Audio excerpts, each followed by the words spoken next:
Salve galera do bem, eu sou Gisele Silva Rumim e hoje vamos à penúltima leitura de Frankenstein de Mary Shelley. Como vimos no capítulo anterior, a criatura mata praticamente todos os entes queridos de Victor.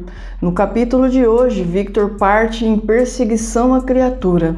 É na busca por essa vingança que Victor encontra o Capitão Walton, que o resgata em alto mar. Portanto, no capítulo de hoje, Victor termina a narrativa da história que ele começou lá no início do livro. Então, sem mais delongas, vamos a essa leitura. Capítulo 24. Minha situação atual era tão confusa que eu não conseguia me fixar em pensamento algum. A vingança era minha razão, e dela me vinha toda a força e equilíbrio. Ela moldava meus sentimentos e permitia-me ser calmo e calculista nos momentos em que a falta desses atributos poderia levar-me ao delírio e à morte. Minha primeira resolução foi deixar Genebra para sempre. Nada mais me prendia ali. Pelo contrário, meu país, que amava o tempo em que era feliz e amado, era a minha adversidade, se me tornara odioso.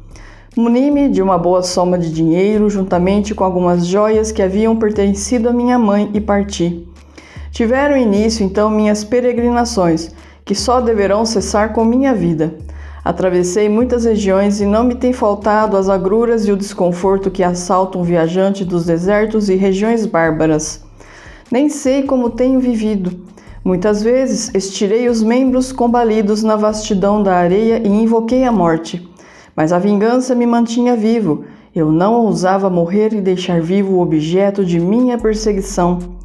Quando saí de Genebra, a primeira coisa que fiz foi procurar qualquer pista que assinalasse a passagem do meu inimigo. Contudo, ainda não havia traçado um plano de ação e vaguei muitas horas pelos limites da cidade, indeciso quanto ao caminho a seguir. Ao aproximar-se a noite, achei-me à entrada do cemitério onde repousavam William, Elizabeth e meu pai. Entrei e aproximei-me da tumba que indicava sua pousada. Tudo era silêncio, exceto o farfalhar da folhagem das árvores que a brisa bafejava. No escuro da noite, a cena que eu era a única testemunha teria sido solene e comovente, mesmo para um observador desinteressado. De pé, junto ao túmulo, eu chorava e os espíritos dos mortos pareciam adejar em torno de mim, fazendo pairar sobre minha cabeça uma sombra apenas pressentida. Ajoelhei-me na relva, beijei a terra e, com lábios trêmulos, exclamei: pela terra sagrada em que me ajoelho, pelos espíritos que vagueiam e pelo poder superior que te preside, ó noite, juro perseguir o demônio que causou tanta desgraça, até que um de nós pereça.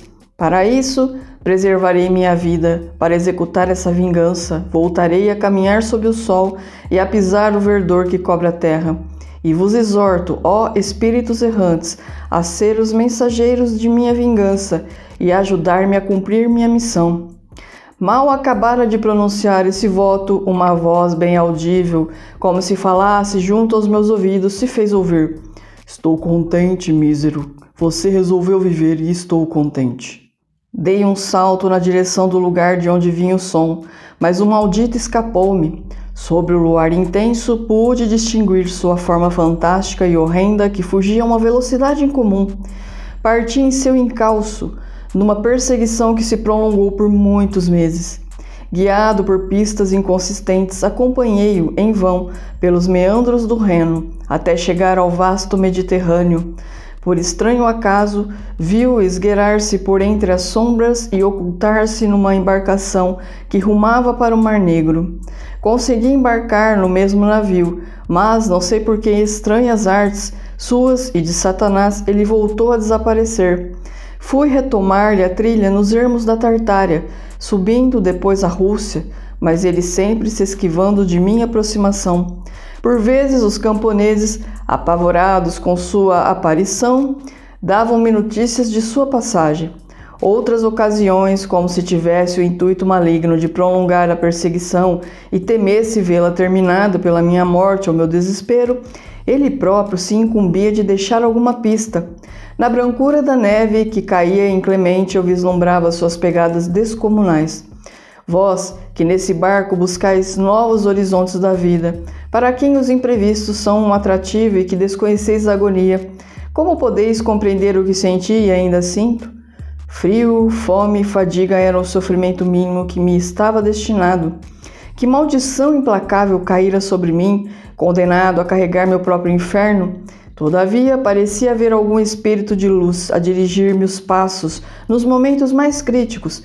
Desenredava-me de dificuldades aparentemente intransponíveis. Outras vezes, quando vencido pela fome, sucumbia à exaustão, surgia-me como pela mão de um anjo algo que me restaurava e me extingava o ânimo. Na verdade, era frugal, como o alimento dos nômades, mas não duvido de que era obra dos espíritos que vinham em meu socorro.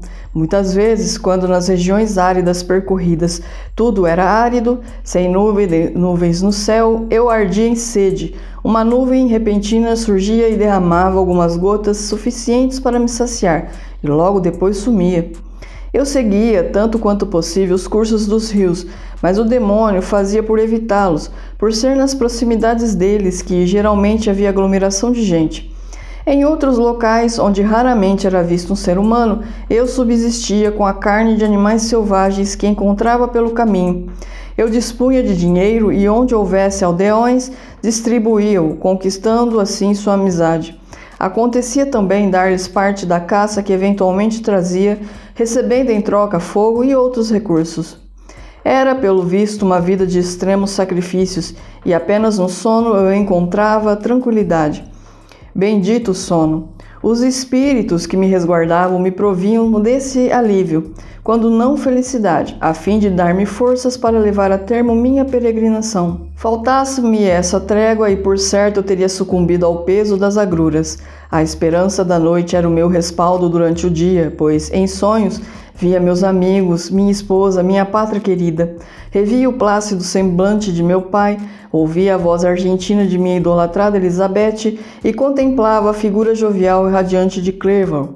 Muitas vezes, exausto da penosa marcha, sonhava em vigília até a chegada da noite, quando o verdadeiro sonho trazia-me a realidade da presença de meus queridos amigos. Que amor ansioso não sentia então por eles! Como me apegava às suas imagens e me persuadia, quase em desvario, de que ainda viviam. Em tais momentos, meu ímpeto vingativo se amortecia e eu seguia meu caminho rumo à destruição do demônio, mais como um dever imposto pelos céus, como o impulso mecânico de algum poder da qual eu não tinha consciência, do que por um desejo de minha alma. Quais eram os sentimentos daquele a quem perseguia? Não os posso saber. De quando em quando, na verdade, ele deixava marcas escritas nas cascas das árvores, ou talhadas nas pedras, que me guiavam e despertavam minha fúria. Meu reinado ainda não terminou, era uma de suas inscrições. Você vive, meu poder é absoluto. Siga-me, busca os gelos eternos do norte, onde você sentirá o flagelo do frio e da geada. Aqui sou insensível.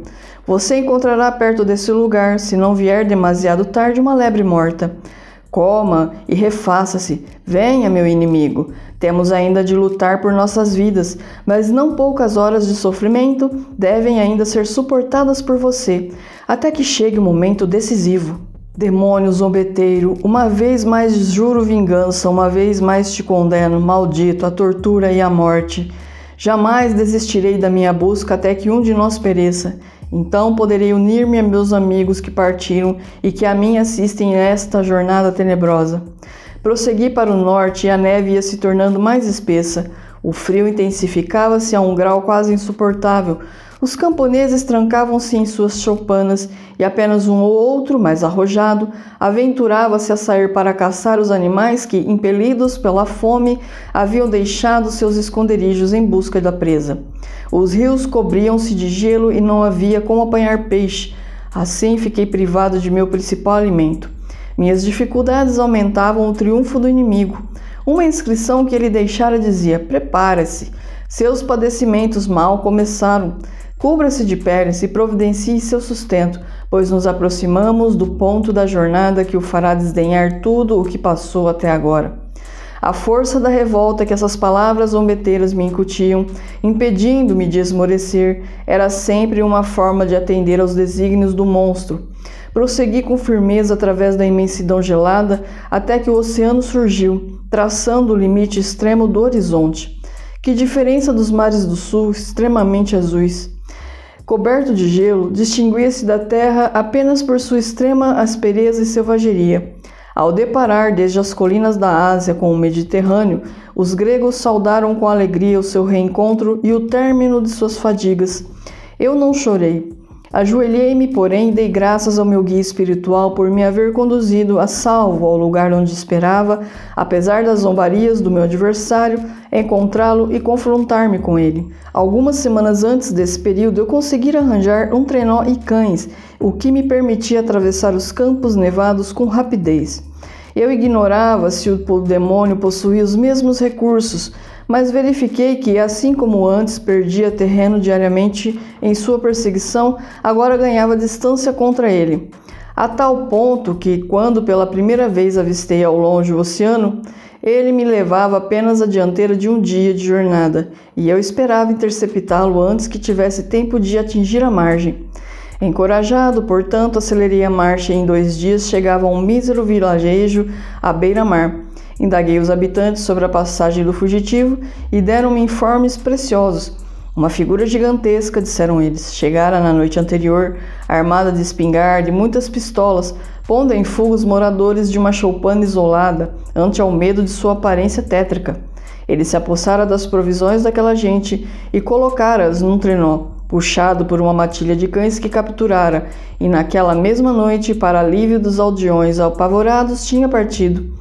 Tomara o rumo que não conduzia a terra alguma e eles sabiam que o monstro seria rapidamente aniquilado com a ruptura do gelo e pereceria de frio naquelas geleiras eternas. Diante de tal informação, fui tomado por momentânea crise de desespero. Novamente me escapara o maldito, seguindo através das montanhas de gelo do oceano por um caminho que tornava muito mais penosa a perseguição que lhe movia, pois iria enfrentar um tempo que apenas uns poucos habitantes da região poderiam suportar. Reagi, todavia, e reuni todas as minhas forças à ideia de que o monstro pudesse sobreviver e sair triunfante. Após um breve repouso, quando novamente os espíritos pairavam sobre mim, incentivando-me, preparei-me para continuar a jornada. Troquei meu trenó terrestre por outro mais adequado às dificuldades do oceano glacial, comprei abundantes provisões e parti. Não posso calcular quantos dias se passaram desde essa ocasião. Só sei que suportei tantos tormentos que somente a obsessão da vitória final me tornava capaz de superar. Imensas e escarpadas montanhas de gelo frequentemente barravam minha passagem e muitas vezes ouvi o estrondo das águas subpolares a ameaçar-me de destruição. Mas a geada voltou e tornou firmes os caminhos do mar. Pela quantidade de provisões que consumi, suponho que passei 3 semanas nessa jornada. A contínua delonga me oprimia o coração, levando-me vezes sem conta a derramar lágrimas de dor e desespero. Certa vez, depois que os pobres animais que me transportavam havia, com incrível esforço, atingido o topo de uma abrupta montanha de gelo, e um deles morrera de fadiga, eu contemplava angustiado a extensão que se abria diante de mim, quando de repente meus olhos notaram uma mancha escura na alvura da planície. Firmei a vista e emiti um grito selvagem de júbilo quando distingui um trenó e as proporções descomunais da figura muito conhecida que o dirigia. Um jato ardente de esperança refluiu meu coração. Lágrimas assomaram meus olhos, tolhendo-me por momentos a visão. O momento, contudo, não permitia delongas. Desatrelei o cão morto, dei aos demais bastante alimento e, após descansar por 1 hora, o que me era absolutamente necessário, embora me roubasse tempo, prossegui na rota. O trenó do monstro continuava visível e não voltei a perdê-lo de vista, a não ser nos curtos momentos em que era ocultado à sua passagem por uma ou outra pedra de gelo. Estava rapidamente ganhando distância, quando, depois de quase 2 dias de jornada, avistei meu inimigo a cerca de meia milha. Meu coração saltou no peito. Então, quando o fugitivo estava quase ao meu alcance, mais uma vez desapareceu repentinamente, de forma tão completa como jamais havia acontecido. Ouviu-se o fragor do mar sobre o gelo. Conforme as ondas turbilhonavam debaixo de mim, o ruído tornava-se cada vez mais formidável, e veio o vento. O mar se agitava e, como sob o abalo tremendo de um sismo, fendeu-se num estrondo avassalador e terrível. A obra estava consumada. Em poucos minutos, uma superfície líquida movia-se entre mim e meu inimigo, e fiquei flutuando num bloco de gelo errante que ia diminuindo aos poucos, e assim me precipitando para a morte. Foram horas de um pavor indescritível. Vários de meus cães morreram e eu estava prestes a sossobrar quando avistei o seu navio ancorado, acenando-me com esperança de socorro e de vida. Não fazia ideia de que qualquer embarcação pudesse subir tanto ao norte e fiquei estarrecido com o que via. Rapidamente destruí uma parte do trenó para improvisar remos e assim consegui, com infinito esforço, colocar minha jangada ártica na direção do barco. Era meu intento, caso você estivesse rumando para o sul, permanecer à mercê dos mares antes de desistir do meu objetivo. Minha ideia era induzi-lo a fornecer-me um bote, com a qual pudesse perseguir meu inimigo, mas seu rumo era oposto. Você recolheu-me a bordo quando tinha chegado ao extremo de minhas forças e estava prestes a sucumbir. Pergunto-me agora quando meu anjo da guarda, conduzindo-me finalmente até o monstro, me permitirá descansar para sempre. Ou será um desígnio dos céus que eu morra e ele sobreviva? Se eu morrer, imploro-lhe, Walton, jura-me que ele não escapará, que você o perseguirá até bani-lo para sempre da face da terra, pondo fim à torrente de males que ele tem derramado, e se sobreviver, continuará a jorrar sobre os homens. Não me atrevo, contudo, a pedir-lhe que retome minha peregrinação, expondo-se às misérias que passei.